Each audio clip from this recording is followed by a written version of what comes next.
Hello जवानों, कैसे हो? बिल्कुल मौज में, बहुत बढ़िया भाई।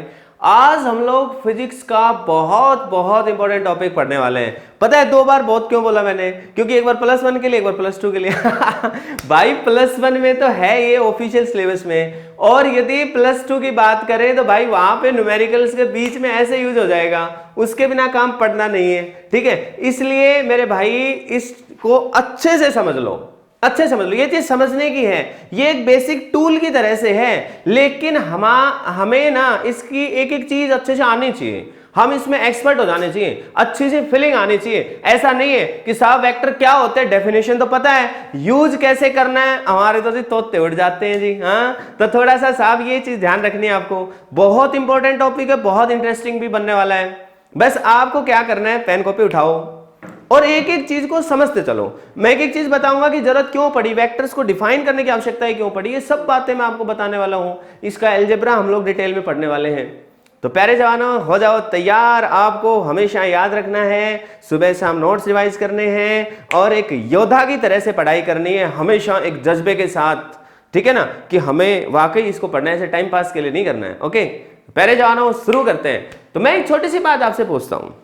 देखो, हम रियल लाइफ में इर्द गिर्द अपने आसपास बहुत सी ऐसी चीजें हैं जिनकी जब भी हमें मार्केट से मान लो आप खरीदने जाते हो, या जिनके हम हमेशा मेजरमेंट की कभी भी बात करते हैं, तो हम ये पाते हैं कि साहब कुछ ऐसे फिजिकल क्वांटिटीज एग्जिस्ट करती हैं जिनके लिए आप उनका मैग्नीट्यूड बताते हो और बात बन जाती है। उससे ज्यादा बात बताने की आवश्यकता ही नहीं होती। मतलब ये है, जैसे एग्जाम्पल के तौर पे आप किसी तरबूज वाले के पास चले गए, अरे तरबूज लाने, या सिर्फ शादियों में खाए तरबूज। ये तो नहीं यार, ये तो मजाक था ऐसे ही। ठीक है, तो प्यारे जवानों, मान लो आप तरबूज वाले के पास चले गए, तो आप तरबूज वाले भैया को जाके क्या कहते हो कि भाई साहब ये तरबूज दे दो मेरे को, 5 केजी तरबूज दे दो नॉर्थ डायरेक्शन में। हाँ, ऐसा कहते हो क्या? ना, आप ऐसा नहीं कहते। आप कहते हो भाई 5 किलो तरबूज दे दे, 10 किलो तरबूज दे दे, 20 किलो तरबूज दे दे। आप ये नहीं कहते 20 किलो तरबूज देना भाई ईस्ट वाले, सुन भाई वेस्ट वाले नहीं देगा भाई, नॉर्थ वाले भी नहीं देगा भाई, ईस्ट वाले चाहिए भाई मेरे को। ऐसा नहीं कहते।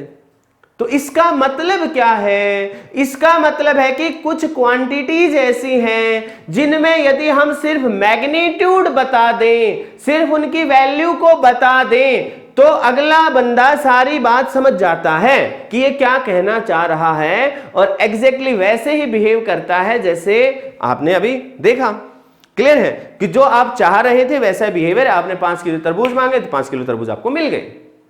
लेकिन कुछ चीजें ऐसी हैं जिनका डिफाइन करने के लिए सिर्फ मैग्नीट्यूड ही नहीं, उसके साथ हमें कुछ और भी चाहिए, दैट इज डायरेक्शन। कुछ चीजें ऐसी हैं जिनमें डायरेक्शन की इंपॉर्टेंस होनी है। एग्जाम्पल के तौर पे भाई मान लो लेट अस से एक गाड़ी खराब हो गई। ठीक है, अब भाई साहब गाड़ी खराब हो गई, आप कह रहे हो भाई साहब प्लीज गाड़ी के धक्का देना। अब आपने ये तो नहीं बताया कि धक्का किधर देना है, गाड़ी के धक्का इधर देना है या धक्का इधर देना। अब आप कहोगे जी ये तो अंडरस्टूड है, गाड़ी का मुंह इधर है तो इधर ही देना है, और गाड़ी का मुंह इधर है तो इधर देना है। अच्छा, अंडरस्टूड है। अच्छा जरा बताता हूं मैं। लेट अस से आप घूमने के जा रहे थे किसी पहाड़ पे, हिल स्टेशन पे जा रहे थे आप। ये हिल है, हिल पे चल रहे हो, हिल पे भी कोई फ्लैट सरफेस है, वहां चल रहे हो। लेकिन बड़ा काम हो गया जी, आगे जाके रोड खत्म है और फिर यहां से ऐसे शुरू है। अब है तो है, हम क्या करें, ये तो वादियां हैं, कश्मीर की हैं, कहाँ की हैं हमें मालूम नहीं, इस तरीके से था। अब आप यहां से चले, मान लो ये 800 किलोमीटर है, अब चले चले चले चले चले, आप कहोगे जी 800 किलोमीटर लंबा, अरे ऐसे ही थोड़ा ठीक ठीक लगा लो यार। 20 किलोमीटर मान लो। यहां पे गए, गाड़ी होगी साहब गड़बड़, खराब होगी गाड़ी, बिल्कुल यहां खड़े हो। अब आप इसके जस्ट यहां पे जो किनारा है वहीं पे जाके खराब हुई है। अब आप बंदे को कह रहे हो भाई साहब प्लीज धक्का दो। अब आप कह रहे थे गाड़ी का मुंह उधर है, उधर ही धक्का दे दे, तो कांड हो जाएगा मेरे भाई, बहुत गड़बड़ हो जाएगी। प्यारे जानो, ऐसा नहीं करेंगे। आप ये बताओगे कि भाई साहब धक्का किधर देना है, जब ही बात बनेगी। जैसे मान लो मैं आपसे ये कह दूं कि भाई साहब इस ऑब्जेक्ट पे फोर्स लगाना है, मैंने कहा भाई साहब इस पे धक्का लगाना। अब आप आए, उठ के आपने कह दिया लो, तो गलत है। हो सकता है कि मैं ये कह रहा हूं कि धक्का इधर से लगाऊं, हो सकता है कि मैं ये कह रहा हूं कि धक्का इधर लगाऊं, मैं किधर भी एक्सपेक्ट कर सकता था। मैंने आपको कहा कि धक्का लगाओ, आपने बिना पूछे समझे इस पे धक्का लगा दिया। तो इस बात की संभावना है कि जो मैं कह रहा था और जो आप समझे दोनों में कॉन्फ्लिक्ट हो, दोनों में अंतर हो, तो साहब क्या करें। इसका मतलब है कि कुछ फिजिकल क्वांटिटीज ऐसी हैं जिनको यदि आप डिफाइन करोगे तो उनके लिए मैग्नीट्यूड तो डेफिनेटली इंपॉर्टेंट होगा ही होगा, लेकिन साथ में डायरेक्शन भी रिक्वायर्ड होगी उनको डिफाइन करने के लिए। बात नंबर 1, पूरी बात खत्म नहीं हुई है मेरी। बात नंबर 1 मतलब उनको डिफाइन करने के लिए दो चीजें चाहिए, और साथ ही साथ में डिफाइन करने के लिए तो दो चीज चाहिए ही चाहिए, साथ ही साथ में वो नॉर्मल मैथमेटिक्स की चीजों को फॉलो नहीं करे। ऐसी फिजिकल क्वांटिटीज अलग कैटेगरी में हमने रखी, और जो फिजिकल क्वांटिटीज ऐसी थी जिनको डिफाइन करने के लिए सिर्फ मैग्नीट्यूड चाहिए और जो नॉर्मल मैथमेटिकल अलजेब्रा को फॉलो करे, उनका हमने अलग नाम दिया। प्यारे जवानों, इसका मतलब यदि मैं मोटे तौर पर बात करूं तो फिजिकल क्वांटिटीज दो तरह से कैटेगराइज हमने करी है। There are two kinds of physical quantity, these are the two general kinds जो हमारे यूज होते हैं। तो वही काम की बात बता रहा हूं मैं। तो कोई भी जो फिजिकल क्वांटिटी है, फिजिकल क्वांटिटी, ये दो तरह से हम लोग ट्रीट कर रहे हैं। एक हम इसको कहेंगे साहब स्केलर फिजिकल क्वांटिटी, दूसरा हम कहेंगे साहब वेक्टर फिजिकल क्वांटिटी। मेरे प्यारे जवानों, स्केलर फिजिकल क्वांटिटी वो है जो मैंने तरबूज का एग्जांपल आपको दिया।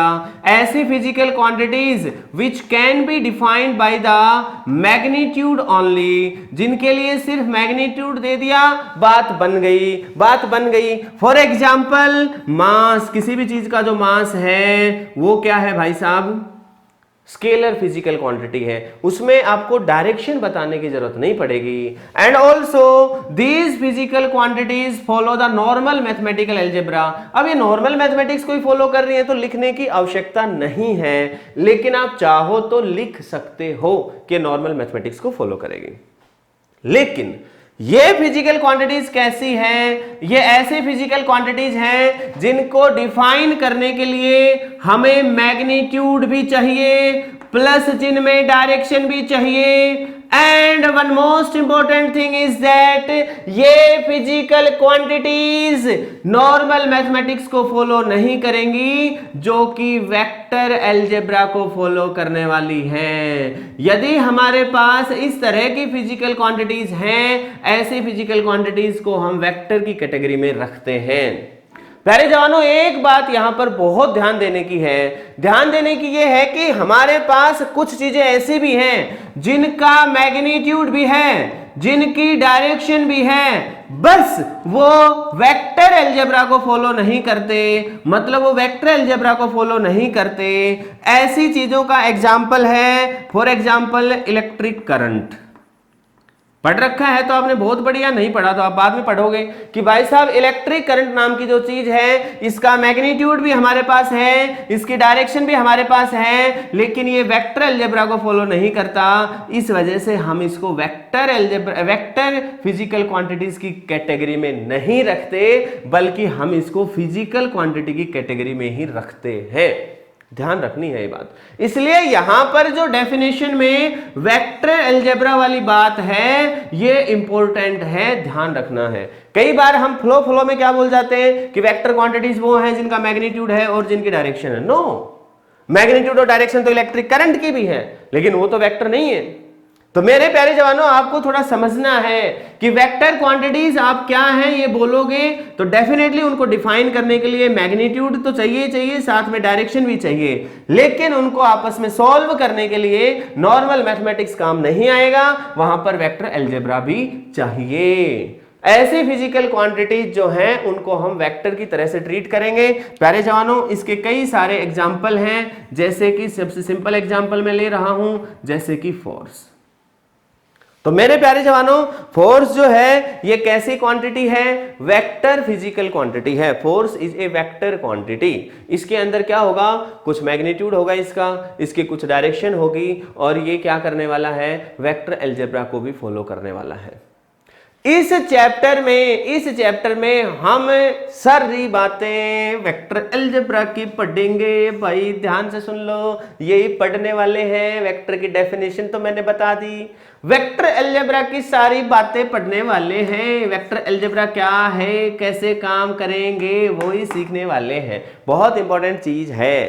तो अच्छे से आपको दो बातें समझ में आई होंगी कि साहब दुनिया में जो फिजिकल क्वांटिटीज हैं उनका हमने कैटेगराइज कर रखा है। जनरल कैटेगराइजेशन हमने कर रखा है कि generally these are two kinds, one is the scalar physical quantity, other is the vector physical quantity. भाई कुछ लोगों का अपना फेजर और टेंसर वाली बात है, मैं वहां पे उसको इंक्लूड नहीं कर रहा, फालतू में आप कंफ्यूज हो जाएंगे और वो अलग चीज होती है एक्चुअली। ठीक है, तो इसलिए आप ये समझ के चलिए कि दो तरह की फिजिकल क्वांटिटीज हैं, स्केलर एंड वेक्टर। स्केलर वो हैं जिनका मैग्नीट्यूड है, फॉर एग्जांपल मास। तरबूज लाने जाते हो तो जिनको डिफाइन करने के लिए, for their definition direction is not required, जिनके डिफाइन करने के लिए डायरेक्शन की रिक्वायरमेंट नहीं है। हालांकि कुछ ऐसी हैं जिनके लिए डायरेक्शन की रिक्वायरमेंट तो है, लेकिन वो नॉर्मल मैथमेटिक्स को ही फॉलो करते हैं, वेक्टर अलजेब्रा फॉलो नहीं करते। वो भी किस में आते हैं, स्केलर फिजिकल क्वांटिटीज में आते हैं।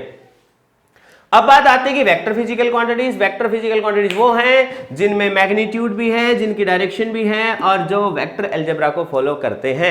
वेक्टर अलजेब्रा की एक छोटी सी झलक दिखा देता हूं कि इसका क्या मतलब है जी। मुझे एक बात बताई दो, 2 kg प्लस 3 kg कितने हो गए, 5 kg। लेकिन यदि मैं यहाँ पे फोर्स के बारे में लिख दूं 2 न्यूटन जमा 3 न्यूटन बराबर 5 न्यूटन, तो ये सरेआम गलत होगा। पता है क्यों? क्योंकि ये 5 न्यूटन हो भी सकता है और नहीं भी हो सकता। एग्जाम्पल देख लो। एग्जाम्पल ये है कि ये एक ऑब्जेक्ट है, एक बंदा 2 न्यूटन का धक्का इधर लगा रहा है, दूसरा बंदा 3 न्यूटन का धक्का वो भी इधर ही लगा रहा है, तो कुल मिलाकर टोटल धक्का इस पे लगा वो डेफिनेटली 5 न्यूटन लगा।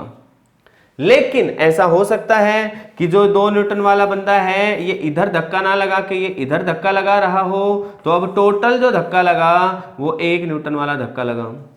तो आंसर 1 भी आ सकता है, 5 भी आ सकता है, बल्कि 1 से लेके 5 तक बीच में कुछ भी हो सकता है, depending on the angle between these two. तो माय डियर स्टूडेंट्स, हमें यही बात समझनी है कि ये चीजें एंगल जब आएगा तो हम कैसे सोल्व करेंगे, और ये सारी तमाम बातें हम लोग आगे आने वाले वीडियोस में देखेंगे। कुछ आज इस वीडियो में भी बेसिक बातें मैं बताने वाला हूं, तो आप अपने नोटबुक और पेन के साथ बिल्कुल पूरी अटेंशन के साथ ध्यान से समझिए टॉपिक को। सच्ची बताता हूं, इससे आसान चीज आपको मार्केट में अवेलेबल नहीं होगी, लेकिन यदि आपने नहीं समझी तो आप कंफ्यूज हो जाएंगे, क्योंकि आज तक हम जो पढ़ के आए हैं वो नॉर्मल अलजेब्रा है, वो तो आता ही है हमें, लेकिन फिजिक्स के लिए इस अलजेब्रा की जरूरत भी बहुत पड़ने वाली है। तो यदि आप इसको नहीं समझेंगे, क्योंकि हम आज पहली बार ही इसको पढ़ रहे हैं, या हो सकता है पहले हमें आता हो, तो आज क्या पता कुछ डाउट है, शायद इसीलिए आप इस वीडियो पे हैं। तो my dear students, be confident कि आप सब कुछ अच्छा सीख पाएंगे, लेकिन वो सिर्फ तब होगा जब आप मन से सीखेंगे। ठीक है, तो जवानों ये बेसिक बातें थी, आप लिख लीजिए, नोट कर लीजिए। एग्जाम्पल की हेल्प से एक बार मैं मिटाता हूं और फिर मैं आगे की इसकी चर्चा करता हूं। हाँ तो जवानों, अब देख रहे हैं आगे काम की बातें सीखने वाले हैं अब से। ठीक है, और पिछली वाली काम की थी, कभी ये सोचो काम की नहीं थी। ठीक है, बहुत काम की थी भाई साहब। सबसे पहले रिप्रेजेंटेशन ऑफ ए वेक्टर कैसे करने वाले हैं, तो अभी जो मैं आपको बताने वाला हूं, हाउ वी विल रिप्रेजेंटेशन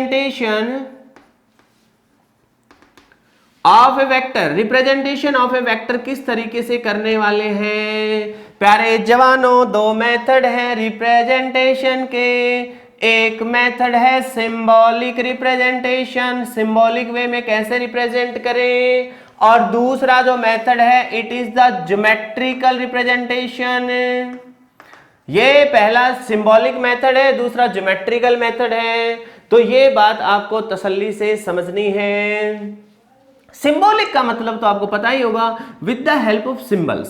जैसे जो स्केलर क्वांटिटी होती है, जैसे मास होता है, तो हम जनरली उसको क्या लिखते हैं, मान लो let mass of an object is m, ऐसे लिखते हैं, ऐसे लिखते हैं भाई। Let the speed of an object is s या u, या जो भी आप लिखना चाह रहे हो। Let the length of the object is l, इस तरीके से हम लिखते हैं, राइट। लेकिन जब वेक्टर क्वांटिटीज रिप्रेजेंट करी जाएंगी सिंबॉलिक के साथ, तो हम क्या करने वाले हैं, कोई लेटर लिखेंगे, जैसे a लिखा तो उसके ऊपर एक निशान लगाएंगे, वेक्टर में ये एरो लगाएंगे, तो ये एक इसकी सिंबॉलिक रिप्रेजेंटेशन। जैसे a वेक्टर, b था तो b के ऊपर वेक्टर, c था तो c के ऊपर वेक्टर, कोई भी चीज थी तो ध्यान से समझना है, उसके ऊपर वेक्टर का निशान लगाना है।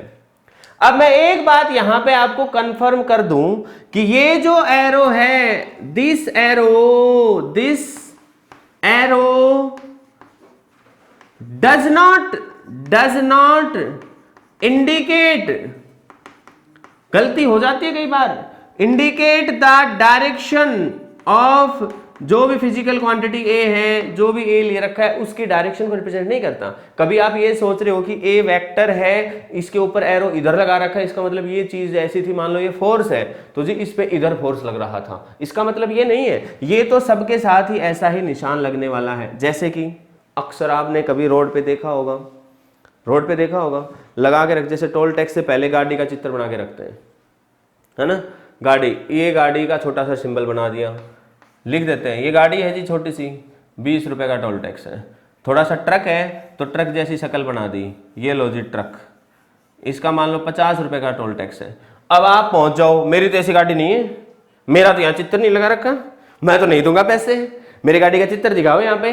मान लो आप अपनी मर्सिडीज लेके गए हो तो वो आप कहोगे मेरे दिखाओ, चित्र मिल नहीं रहा, ये तो मेरी गाड़ी है ही नहीं, मैं तो नहीं दूंगा।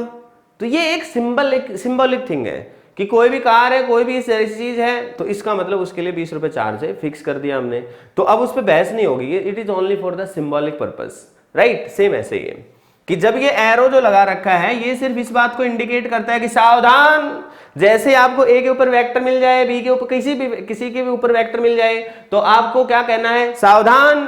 किस बात में सावधान, कि भाई ये नॉर्मल मैथमेटिक्स का रूल फॉलो नहीं करेगी, तो क्या करेगी साहब, ये तो वेक्टर वाले नियम फॉलो करेगी। फिर आप कहोगे जी वेक्टर के नियम कौन से, अरे वही तो सीखने वाले हैं यार, धीरे धीरे तो सीखेंगे स्टेप वाइज ही तो। हाँ, तो ये बात समझ गए आप कि सिंबॉलिक वे में जो वेक्टर है हर बार यही निशान लगेगा, चाहे फोर्स ऊपर लग रहा हो। तो आप ऐसा नहीं करोगे कि there is a force F, ऊपर था इसलिए जी मैंने ऐसे दिखा दिया, अरे भाई साहब ये ना है। कभी आप कहो जी नीचे फोर्स लग रहा है तो जी मैंने तो ऐसे दिखा दिया फोर्स एफ और जी एरो ऐसे, अरे ऐसे ना है। जब फोर्स एक वेक्टर क्वांटिटी का सिंबल बना रहे हो तो सिंबल में तो हमेशा ऐसे ही लगाओगे, चाहे डायरेक्शन उसकी कहीं पर भी थी, नॉर्थ में थी, साउथ में थी, ईस्ट में थी, वेस्ट में थी या कोई और डायरेक्शन थी, सिंबल यही रहेगा। बात समझ में आ गई। मतलब ये है कि रिप्रेजेंट करेंगे किसी वेक्टर को सिंबॉलिक वे में तो याद रखना है उसके ऊपर एक वेक्टर लगा रहेगा, लेकिन ये जो वेक्टर का एरो है it has nothing to do with the direction, it will only indicate that सावधान ये वेक्टर है, जरा ध्यान से। बस इतना सा, ये बातें लिख लेना, काम की है। जो मैं बोल रहा हूं बेशक से आपको हिंदी आती है हिंदी लिखो, इंग्लिश आती है इंग्लिश लिखो, संस्कृत आती है संस्कृत लिखो, और कोई लैंग्वेज आती है और कोई लैंग्वेज लिखो, लेकिन लिख लो क्योंकि ये बात समझने की है। क्वेश्चन इस पर कोई नहीं पूछेगा, इनडायरेक्टली यूज होंगे लेकिन ये, ठीक है ना। तो आपको थोड़ा सा अलर्ट रहना है। अब बात आती है दूसरी, भाई साहब ज्योमेट्रिकल मेथड क्या है। इन द ज्योमेट्रिकल मेथड, अब यहां पे अंतर है, मैंने इसीलिए यहां थोड़ा स्ट्रेस दिया इस बात पे, यहां थोड़ा समझोगे तो मतलब कुछ और ही होगा साहब। ज्योमेट्रिकल मेथड के अंदर हम किसी भी वेक्टर क्वांटिटी को it is represented by an arrow, एक एरो से रिप्रेजेंट करने वाले हैं। ध्यान रखना एरो में दो बातें होंगी, एक एरो की लेंथ होगी, दूसरा एरो का हेड होगा, जो उसका हेड होगा जिधर एरो लग रहा होगा। प्यारे जवानों, जो उसकी लेंथ होगी, the length of the arrow will be proportional to the magnitude of the physical quantity, physical quantity के मैग्नीट्यूड के प्रोपोर्शनल मिलने वाली है क्या, एरो की लंबाई। और एरो का जो हेड है, एरो की जो टिप है, वो बताने वाली है एक ही भाई साहब डायरेक्शन किधर है, मतलब in the direction of physical quantity, जो भी फिजिकल क्वांटिटी है उसकी डायरेक्शन की तरफ लगेगा एरो। मतलब ये है, लेट अस से मैंने ये कह दिया कि भाई साहब ये एक ऑब्जेक्ट है, इस ऑब्जेक्ट पे मेरे को फोर्स लगाना है, मैंने ये एक्स एक्सिस ले रखी है, ये वाई एक्सिस ले रखी है। माना कि मैंने कहा कि फोर्स लगाना है एक्स एक्सिस की तरफ, एक्स एक्सिस की डायरेक्शन में, पॉजिटिव एक्स एक्सिस की डायरेक्शन में, तो भाई साहब मैं क्या करूंगा, पॉजिटिव एक्स एक्सिस इस डायरेक्शन में है, इसका मतलब मैं इस डायरेक्शन में ही एरो लगाऊंगा, इस डायरेक्शन में ही एरो लगाऊंगा। और इसकी जो लंबाई होगी वो कैसे डिफाइन करूंगा, वो उसके मैग्नीट्यूड के प्रोपोर्शनल होगी। लेट अस से मैंने आपसे कह दिया कि 10 न्यूटन का फोर्स लगाना है अलोंग प्लस एक्स एक्सिस, तो एक्स एक्सिस में मैंने एरो तो खींच दिया, लेकिन 10 न्यूटन लंबी लाइन कैसे खींचूं? तो भाई साहब बड़ा ही सिंपल है, आप मान लो लेट 1 न्यूटन बराबर 2 सेंटीमीटर। अब जरूरी नहीं है 2 सेंटीमीटर मानना, आप मान सकते हो 1 न्यूटन बराबर 10 सेंटीमीटर। इसका मतलब है कि भाई साहब यहां से यहां तक की जो लंबाई आपने खींची है, ये लंबाई आप इस केस की बात करूं यदि मैं, तो 5 सेंटीमीटर यदि हो जाए, सॉरी 5, इसका 10 गुना करना है ना, तो 10 न्यूटन करना है, तो इसको भी 10 गुना कर दोगे तो 20 सेंटीमीटर, मतलब इसकी लाइन कर दो 20 सेंटीमीटर लंबी, तो ये किसको रिप्रेजेंट करेगा? 10 न्यूटन को। याद रखा, समझ में आया कि इसकी जो लंबाई है वो इसी हिसाब से लेनी है कि वो इसके प्रोपोर्शनल आ जाए। जैसे एक बार आपने ये ले लिया, एक बार आपने ये नोटेशन ले ली, एक बार ये कन्वेंशन ले लिया, अब मान लो उसने कहा थोड़ा सा आगे चल के now we have to plot 1 newton force, क्या करना है, हमें 1 न्यूटन का फोर्स लगाना, लेकिन y डायरेक्शन में लगाना है। ये तो x में था, तो मेरे को एरो x में ही लगाना था। अब मेरे को y में लगाना है, तो मेरे को y एक्सिस की तरफ इस तरीके से एरो बनाना पड़ेगा, और ध्यान क्या रखनी पड़ेगी कि इस एरो की लंबाई 2 सेंटीमीटर हो, क्योंकि मेरे को सिर्फ 1 न्यूटन का फोर्स लगाना है।